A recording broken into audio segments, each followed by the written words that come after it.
पनवेल नवी मुंबई व रायगड जिल्ह्यातील ताज्या बातम्या आणि घडामोडींसाठी सबस्क्राईब करा SN मराठी न्यूज चॅनल आणि दाबा बेल आयकॉन। पनवेल नवी मुंबई आणि मुंबई स्थित पारनेरवासियांचा जनसंवाद मेळावा पनवेलचे आमदार प्रशांत ठाकूर यांच्या मार्गदर्शनाखाली कामोठे येथील नालंदा बुद्ध विहार मैदानावर आयोजित करण्यात आला होता। यावेळी डॉक्टर सुजय विखे पाटील यांची भव्य मिरवणूक काढून पारनेरवासियांशी जनसंवाद मेळावा पार पडला।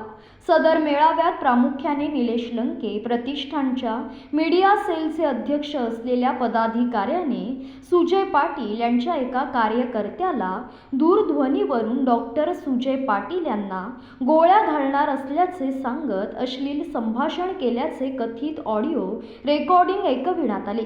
यावेळी भाजपचे ज्येष्ठ नेते तथा म्हाडाचे माजी अध्यक्ष बाळासाहेब पाटील, आमदार प्रशांत ठाकूर, पारनेर तालुक्याचे भाजपचे नेते विजय औटी यांच्यासह पारनेर आणि नगर जिल्ह्यातील पदाधिकारी व्यासपीठावर उपस्थित होते। निवडणुकीमध्ये आपण समोरच्या उमेदवाराला त्याची जागा दाखवून दिली पाहिजे असे आवाहन त्यांनी मुंबई स्थित पारनेरवासियांना केले। तसेच गोळ्या घालून जीवे मारण्याच्या धमकीची त्यांनी गंभीर दखल घेतली असून याबाबत पोलिसात तक्रार दाखल करून पोलीस संरक्षण देखील घेणार असल्याचे त्यांनी सांगितले। अहिल्यानगर जिल्ह्याच्या जनतेला अनेक दिवसांपासून सांगू इच्छित होतो। अनेक दिवसांपासून ही वास्तविकता पारनेर तालुक्यामध्ये विशिष्ट प्रवृत्तीचे लोकांची आहे। मी खरं तर परमेश्वराचे आभार मानतो की जनतेपुढे आज ती समोर आली।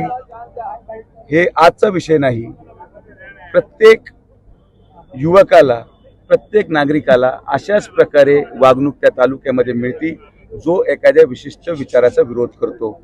ही वास्तविकता समोर आली।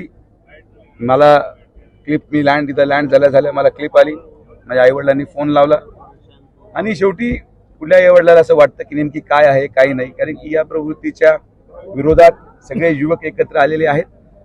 आजची सभा त्याचं मला वाटतं योग्य उत्तर आहे आणि उद्या भारतीय जनता पार्टी आणि महायुतीच्या वतीने रितसर तक्रार ही पोलीस स्टेशनला केली जाईल।